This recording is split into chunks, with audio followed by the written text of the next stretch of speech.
Madam ಮತ್ತು ನಿಮ್ಮ ಈ ದಾಂಪತ್ಯ ಜೀವನದ ಬಗ್ಗೆ ತಿಳ್ಕೋಬೇಕು ಅಂತ ಭಾರಿ ಆಸಕ್ತಿ. ಯಾಕೆಂತಂದ್ರೆ ಆ ಅವ್ರೇನು ಸಾಮಾನ್ಯದವರಲ್ಲ, ಅವರು ಕೂಡ ತಹಶೀಲ್ದಾರ್ ಆಗಿರುವಂತವ್ರು. ನನ್ನನ್ ಮದ್ವೆ ಆದಾಗ ಸಾಮಾನ್ಯಳೆ. ಹಾ. ಮದ್ವೆ ಆದಾಗ BE ಓದ್ತಿದ್ಲು. ಮದ್ವೆ ಆದ್ಮೇಲೆ MTech ಮಾಡಿ ಹ್ಮ್.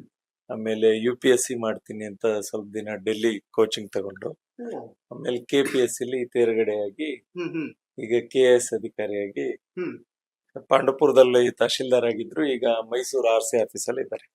ಓಕೆ. ಬಟ್ ಮಡದಿಯ ಕನಸುಗಳಿಗೆ ಕೈ ಜೋಡಿಸುವಂತಹದ್ದು ತುಂಬಾ ಕಡಿಮೆ ಜನ ಸರ್. ಅವ್ರ ಕನಸನ್ನ ನನ್ಸ್ ಮಾಡ್ತೀನಿ, ನಾನು ಕೂಡ ಜೊತೆಲಿ ಇರ್ತೀನಿ ಅಂತ.